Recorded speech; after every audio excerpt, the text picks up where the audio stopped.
Em nome do Pai, do Filho e do Espírito Santo. Amém. Muito bem. Como nós havíamos... Tudo bom? Boa noite, boa noite. Como nós havíamos dito nosso último encontro, hoje é a aula derradeira, né, desse primeiro módulo sobre a devoção a Nossa Senhora. Justamente nós vamos tratar sobre aquilo que mais recentemente começou a ser chamado no âmbito da teologia de mariofania, ou seja, manifestações sobrenaturais, extraordinárias da Virgem Maria. Aquilo que a gente chamaria de aparições. Por que não se tende a não usar mais tanto assim só aparições? Porque existem várias formas de manifestação da Virgem Maria, consentidas por Deus, é óbvio, mas para a vida da igreja. Então pode ser uma visão, como aquilo que nós somos, uma aparição, como aquilo que nós somos acostumados, né, a tratar quando falamos disso, e pode ser uma visão, que é algo mais transitório, às vezes não tem nenhuma mensagem, mas apenas ali um comparecer da Virgem Maria que reforça, que dá vigor, dá vitalidade a quem vê, a quem participa daquele fenômeno. Ou pode ser apenas uma mensagem de Deus através de Nossa Senhora, transmitida por uma forma de locução e assim por diante. Então, para englobar tudo, então fala-se de mariofanias, manifestações de Nossa Senhora. Claro que nós vamos nos concentrar naquilo que é mais relevante para nós, que são as aparições. Essas sim, são as mais relevantes manifestações de Nossa Senhora. Mas para nós adentrarmos nas aparições, a gente precisa primeiro lançar um fundamento conceitual, para a gente ter mais firme também para a nossa fé. Uma aparição de Nossa Senhora, uma aparição mariana, antes de tudo é um evento profético. Então, é uma manifestação sobrenatural que acontece e se destina a indicar, pela sua própria essência, a revelação de Deus, ajudando a vivenciar melhor esta revelação no momento atual em que ela acontece. E depois também, ou seja, as revelações, as aparições, elas permanecem no tempo, porém elas também têm um momento muito específico onde elas ocorrem. Então elas se baseiam muito dentro daquilo que é o momento vivido ali. Mas a indicação, a ajuda que a aparição dá, continua no tempo. Nós temos aparições muito antigas e aparições recentes. Todas elas contribuem. Todas as aparições reais de Nossa Senhora, todas elas contribuem para o bem da igreja, para o nosso bem, nós que queremos seguir a Jesus. Para entendermos bem a função da aparição dentro daquilo que é a vida da igreja, a gente tem que fazer uma distinção entre a revelação universal e pública e as revelações privadas. A revelação universal é a revelação com R maiúsculo, que é quando nós falamos da palavra de Deus, quando nós falamos do ensinamento da igreja, quando nós falamos do ensino de Cristo, quando nós falamos da tradição da igreja que nos ensina a viver a palavra, nós estamos falando da revelação. Aquilo que o Senhor nos transmitiu, diretamente de Deus, revelando a si e o caminho que nos conduz a Ele. Então, isso é a revelação, chamada universal e pública, porque justamente ela é para toda a igreja, em todos os tempos. Quando nós estudamos os dogmas de Nossa Senhora, por exemplo, os dogmas marianos, eles se encaixam dentro da revelação pública e universal. Entendendo aqueles dogmas, nós entendemos o mais do cerne da fé cristã católica. Portanto, os dogmas, todos eles fazem parte da revelação. Não somente, mas os dogmas todos fazem parte da revelação. Portanto, a revelação, se a gente quisesse usar essa expressão, ela é vinculante. Ou seja, ela cria um vínculo entre eu, aquele que crê, e Deus, aquele que revela o que deve ser crido, porque é verdadeiro. Então, a revelação é como se fosse esse elo que me une a mim e Deus.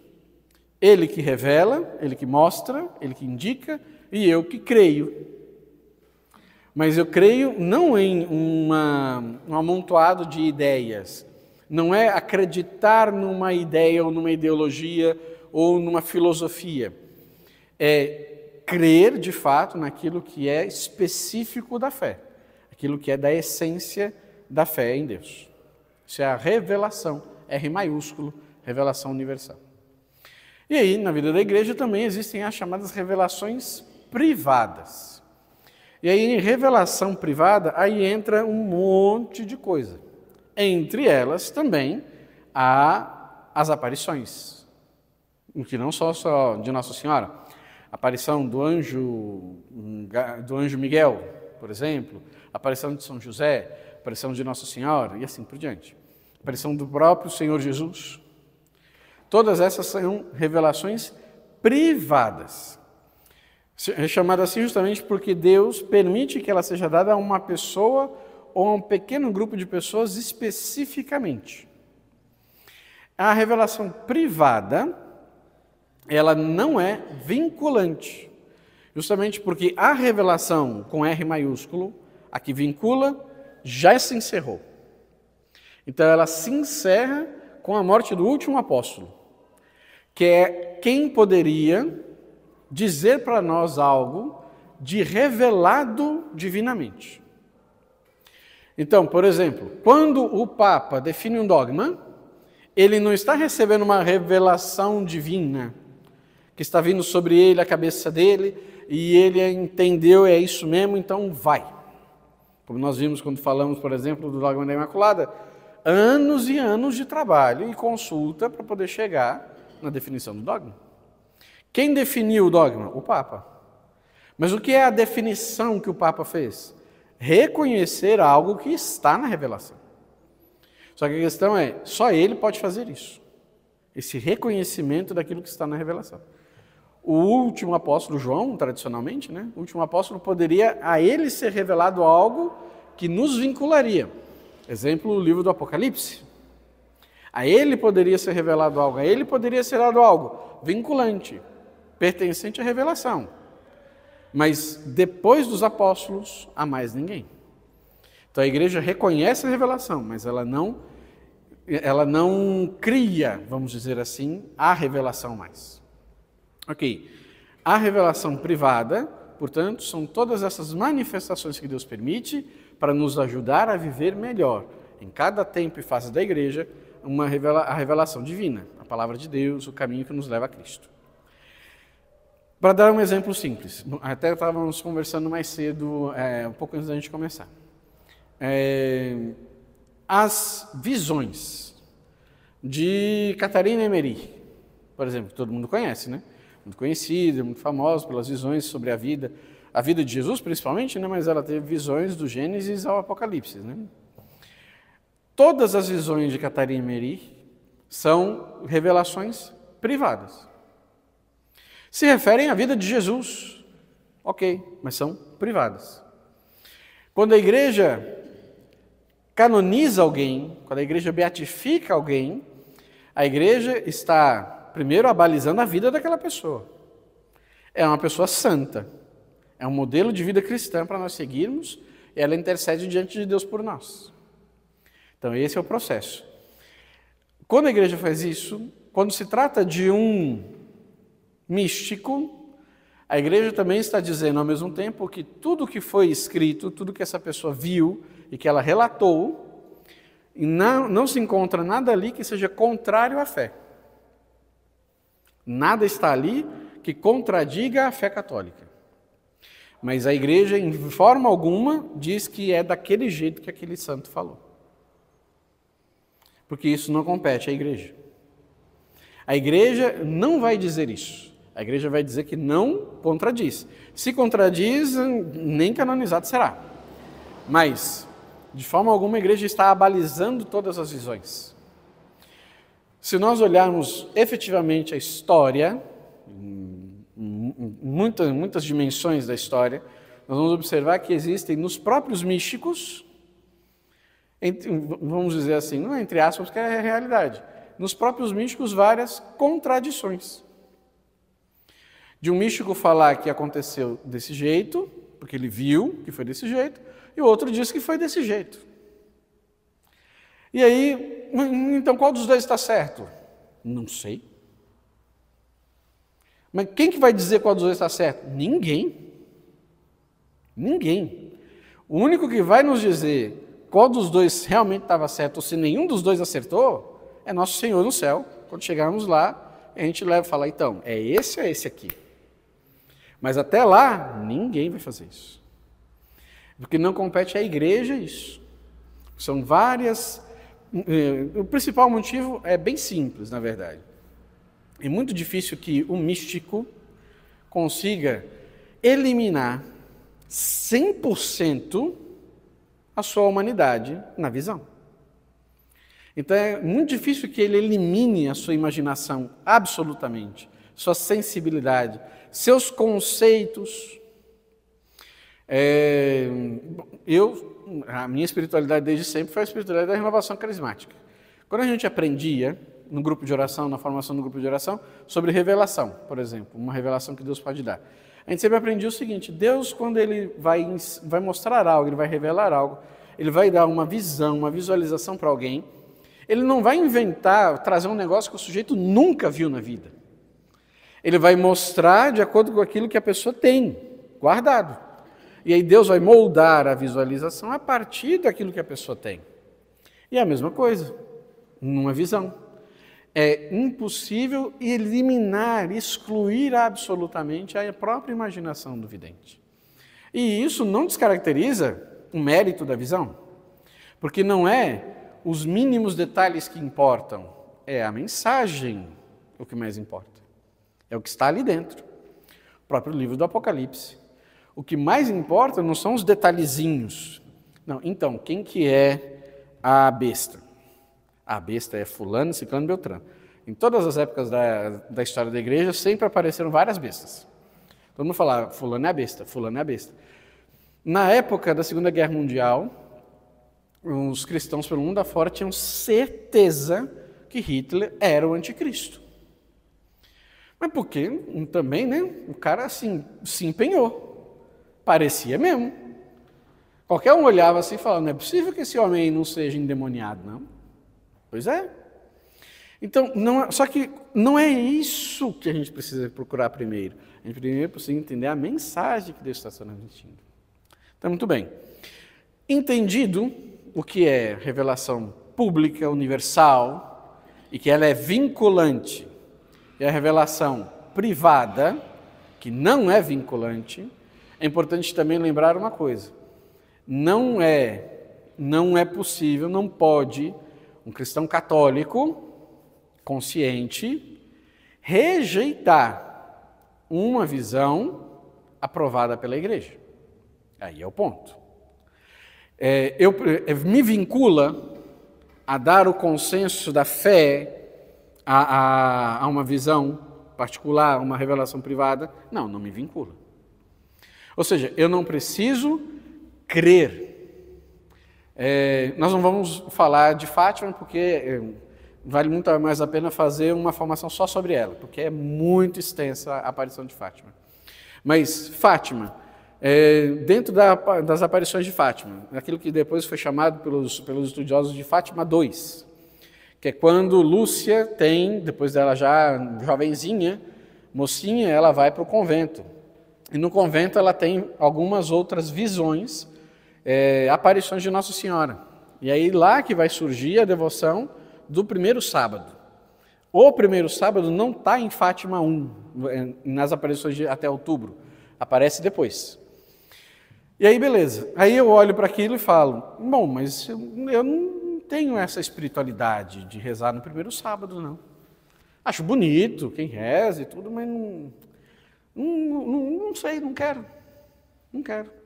Eu vou venerar Nossa Senhora de outras formas. Prefiro rezar as 1000 Ave Marias.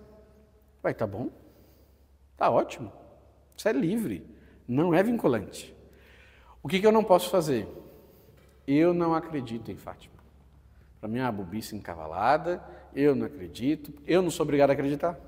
Então eu não quero acreditar em Fátima e não acredito mesmo, para mim não serve para nada. Aí não. Aí tem que ter cuidado. A igreja já confirmou o evento de Fátima. Os papas confirmaram o evento de Fátima. A igreja celebra Fátima. Fátima está no missal, a celebração de 13 de maio. Aí eu vou dizer que não, eu sei mais, para poder dizer que, de fato, na verdade, isso aí é tudo uma besteira. Não precisa. Isso aí nada mais é do que prepotência e arrogância. Então, distinguir uma coisa da outra. Não vincula, certo, mas eu não tenho o direito de rejeitar. Isso. Ah, sim. Bom, aproveitar para puxar o saco um pouquinho também do Santo Padre Bento XVI. Bento XVI, na Verbum Domini, que foi uma exortação apostólica pós-sinodal. Quando fez o sínodo sobre a Palavra de Deus, ele falou sobre esse nosso assunto dizendo o seguinte: o critério da verdade de uma revelação privada é a sua orientação para o próprio Cristo. Quando aquela nos afasta dele, certamente não vem do Espírito Santo, que nos guia no âmbito do Evangelho e não fora dele. A revelação privada é uma ajuda para a fé e manifesta-se como credível precisamente porque orienta para a única revelação pública. Então, a revelação privada, ela não vai me desviar da revelação universal, pública. Ela vai me orientar para, sempre.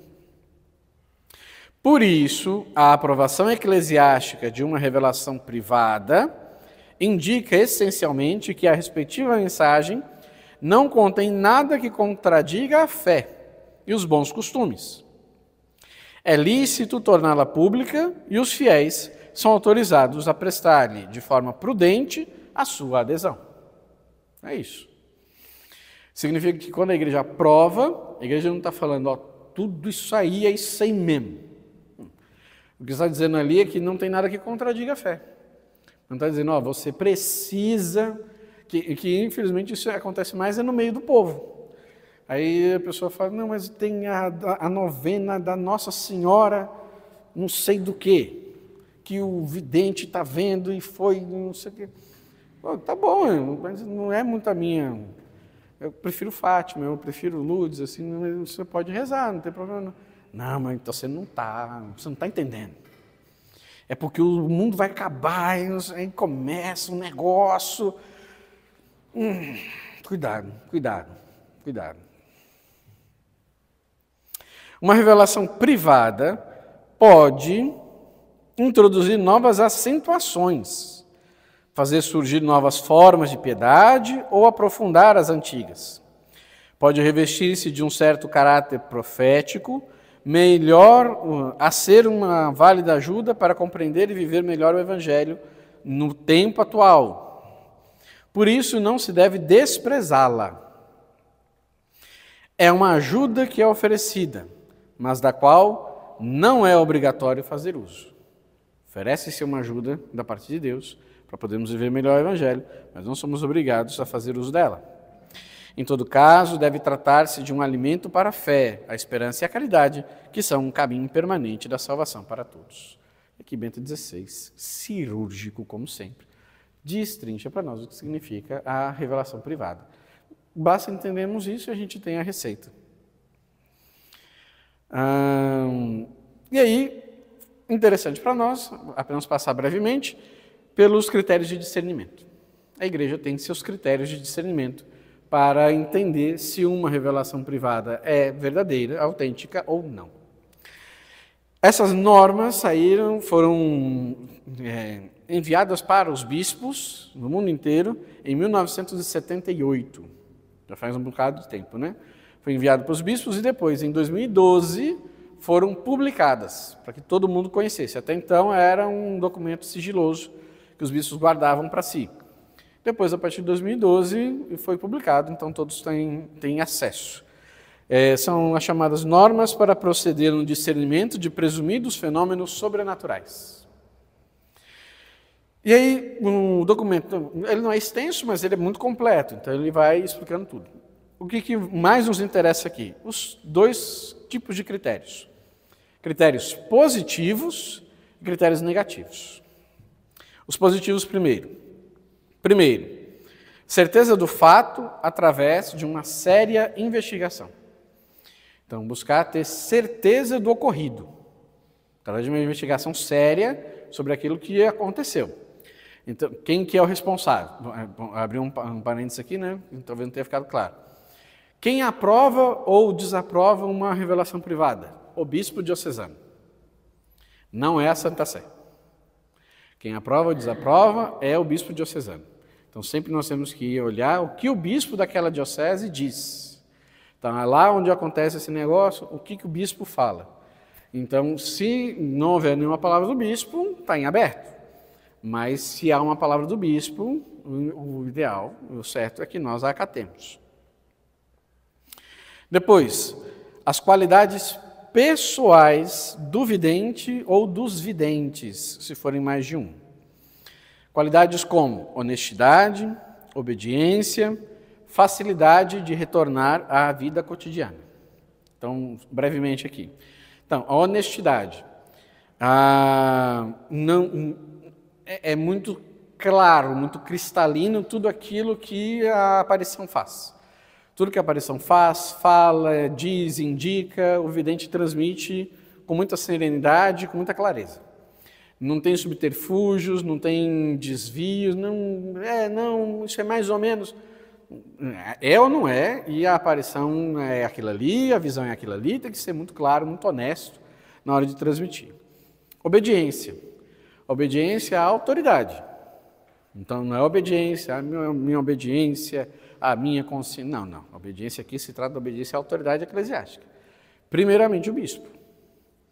Então, às vezes acontece de acontecer certos fenômenos, ou presumidos fenômenos, e aí o bispo prefere manter mais sigiloso, mais reservado aquilo.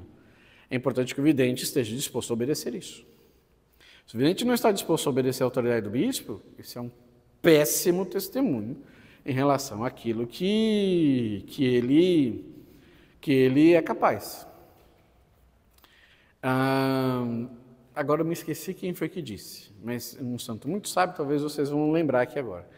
Um santo muito sábio que disse que o diabo, ele pode disfarçar-se sob o manto da humildade, mas ele é incapaz de disfarçar-se sob o manto da obediência. Então, se quer saber se algo vem de Deus, teste a obediência. Se não obedecer, pode saber. De Deus aqui não é. Nas aparições de Jesus Misericordioso, a própria Santa Faustina, por exemplo, né? Uma vez Jesus pediu a Santa Faustina que fizesse tal coisa. Santa Faustina, como sempre, contava para o diretor espiritual dela. O diretor espiritual dela disse, não faça. Espere um pouco, vamos analisar, depois eu falo com você. E depois, quando Jesus voltou a aparecer novamente, ela falou, então, aí eu falei com o meu diretor espiritual, mas ele falou para eu não fazer. E o que eu faço? O Senhor me mandou fazer, mas ele me mandou não fazer. Jesus disse a ela, então não faça, obedeça. O mais importante de tudo é obedecer. Então, ser obediente. É fundamental que os videntes sejam obedientes. E depois, tem um critério que às vezes não é tão levado em consideração, mas eu diria que principalmente em certas circunstâncias, até muito famosas, e isso para mim é um critério que fala muito. A facilidade de retornar à vida cotidiana. É estranho a igreja ver com péssimos olhos um vidente que fica famoso por causa da visão. Porque a visão não tem nada a ver com ele. Ele não passa de um instrumento E é bom que o vidente saiba disso. Então, o vidente que a visão nunca acaba. E aí, ao redor